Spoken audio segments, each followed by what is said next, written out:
Hi everybody, my name is Trisha Yates and I'm coming to you from the Erie Playhouse with our program Playtime. This is a little extension of our live feed that happens every Monday, Wednesday, and Friday at 3 o'clock on the Erie Playhouse Facebook page. This week, I did a special dedication to Tomie dePaola, and I promised to post some more stories on YouTube on our channel so that you could see some of the other great stories that Tomie dePaola has told. And I'd like to get started with my first exciting story.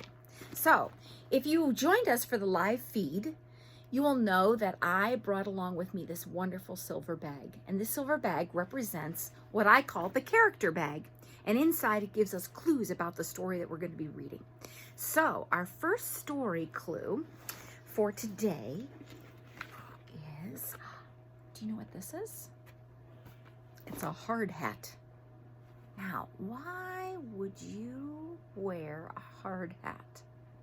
Where would you wear a hard hat? That might help you figure out a clue for the story. I have one more clue. An ice cream cone? It's not an ice cream cone. It's a surprise. Would you like to see what's inside? I think I can make it for you. Let's try one more time. Can you see that? Bubbles. So today's story has to do with a construction hat and some bubbles. It's a story by my good friend, the author Tomie dePaola. Now, when I say good friend, I don't mean that he's my friend that lives next door. I mean, he's a friend to all of us because he gives us wonderful stories to read over and over again. So, as we read our story today, let's look for the clue bubbles and hard hat and see if we can figure out what the story is all about. I have a feeling when I show you the title, you're going to know right away. So this story, I don't even think it's in print anymore. It's called The Bubble Factory by Tomie dePaola. Oh, look at all those wonderful bubbles. Now, you may notice that my book is bound and it's kind of shiny. That's because I've had this book for a long time. And since I've had this book, it's been loved and used so many times that actually I had to cut it apart, laminate it, and rebind it together. But I think you can see why when I read it. The Bubble Factory.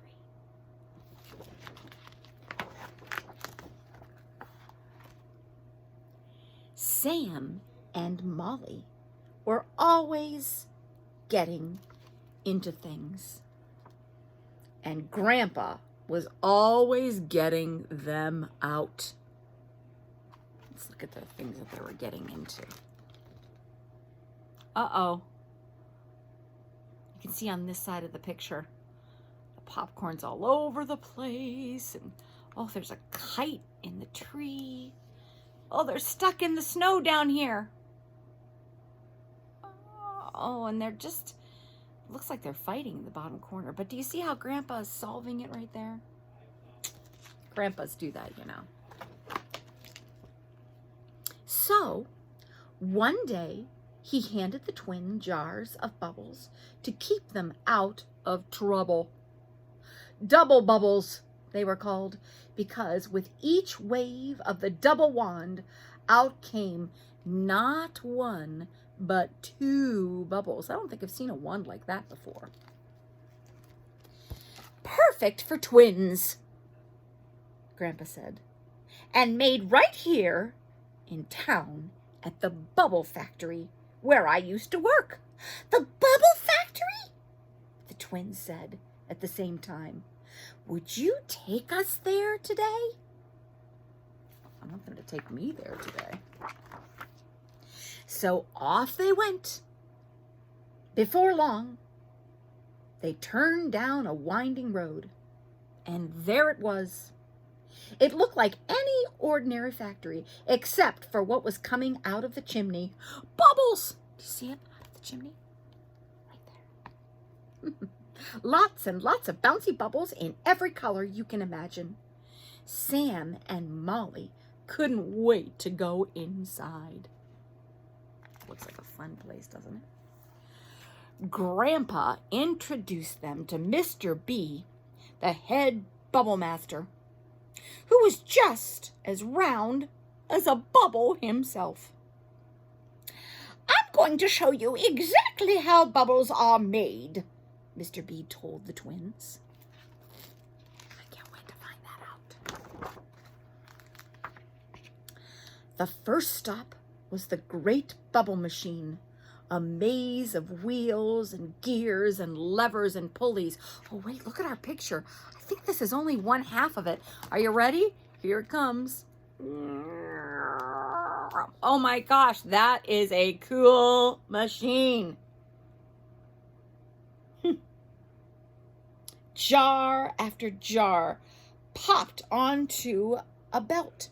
Mechanical arms moved up and down, placing a wand in each one and then filling and capping them. Look at that. You can see them being filled. And they're getting caps on over there. Ooh, colorful caps. Next, they visited the bubble bathery. Here, new kinds of bubble bath were being tested in big bathtubs by a bubble-o-meter. Down the hall was a bubble boutique with really fancy bubbles floating everywhere, polka-dotted ones, striped ones, and even bubbles with your name on them. That's so cool. In the bubble gummery next door, brand new bubble gum was being invented. Whistling bubble gum, non-popping bubble gum, and bubble gum that did the chewing for you. Well, that's weird. Mechanical heads were test-blowing bubbles. One had pink goo all over its metal face. Can you see the pink goo all over its metal face? I see it. Can you see it? Oh, there it is. Pink goo all over its face. The last stop was the Bubble Lab. This was the place where the bubbles of the future were invented. Bubbles which had started out only as an idea in someone's head. "Can we see them?" the twins asked. Mr. B shook his head. "Sorry, but it's too soon. They're not ready yet." Oh, they're just testing that out. They have to make sure it's safe. Just then, a bubble worker came to get Mr. B. "Mr. B, you're expected at the 11 o'clock bubble board meeting. Come with me." "Come with me," Mr. B said to Grandpa. "Everyone will want to see you," because he used to work there, you know. Grandpa looked at the twins. "If I go, will you two stay out of trouble?" The twins nodded. So Mr. B led them on to the hallway, and they sat on a bubble bench. "Stay right here until I get back," Grandpa told them. "I won't be long." I feel like something's gonna happen here. Bubble Lab. Sam and Molly meant to do exactly what Grandpa said, but Mr. B had left the door to the Bubble Lab open. So quicker than it takes a bubble to pop, they were inside again. Sam took one jar, Molly took another. They looked at each other. "Let's try them," they said together, and went back to the bubble machine. Uh-oh. All the bubble workers were at the meeting. The bubble machine was turned off. "I see the on button," Sam said. They both reached for it and pushed. The machine gave a giant blub. "Now what do we do?" Sam asked. Molly pointed to a large funnel with a sign on it that said, "Pour here." So they did. A little from Sam's jar A and a little from Molly jar B. At first, nothing happened. Uh-oh. But Sam and Molly kept hoping. Then suddenly, bubbles by the billions came out, whooshing out of the machine. Oh, my goodness. Look what's happening to the bubbles, said Molly. Oh, my gosh. Wow, said Sam. It's all of our wishes coming true. Wait. Look at the bubbles. They're all turning into all kinds of thoughts. Maybe they're wishes? Is that what she meant? Whatever they wished, it was turning into. Oh, he wishes for a horse or a rocket or, oh my gosh, so much fun. Oh, but wait. There aren't even any words on this page because it looks like the bubbles are taking over dinosaur thoughts and riding a bike. So many music notes. The twins could not believe their eyes. What did we do? Molly asked. I don't know, but let's do it again, Sam said. They were just about to pour in more jar A and jar B bubbles when Grandpa and Mr. B came running in. Oh, what's going on here? Mr. B asked. We just saw a bubble rocket come out of the chimney. Sam and Molly looked at each other. I'm sorry, Molly said. We didn't mean to make such a mess. Sam nodded. I wish there were some way for us to clean it up. No sooner said than done. Look at that.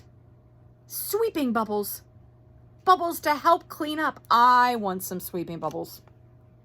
Out of the bubble machine came a cleanup squad of vacuum cleaners, brooms, dustpans, and mops, and they all went to work.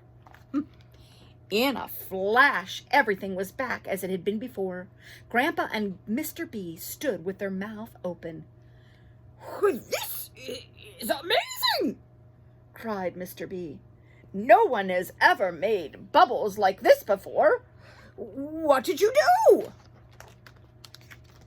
Sam and Molly showed Mr. B the bubbles. It's easy. All you do is put some of jar A and some of jar B. Then your wishes come true.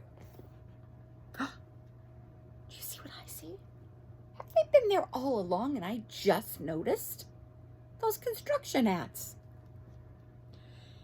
You've made wish bubbles, said Grandpa. We've been trying to do that for years, said Mr. B. Well, we need you around. Will you come back? Who knows what else you can dream up? That was fine with Sam and Molly. When it was time to leave, they got a big send-off and a ride home in Mr. B's Bubble-mobile. That night, after Grandpa kissed them goodnight, they felt something under their pillows. Bubble jars with a note from Mr. B. Memo from Mr. B. Thank you for the wonderful wish bubbles and sweet dreams, Mr. B. I wonder if these could be wish bubbles. I wish.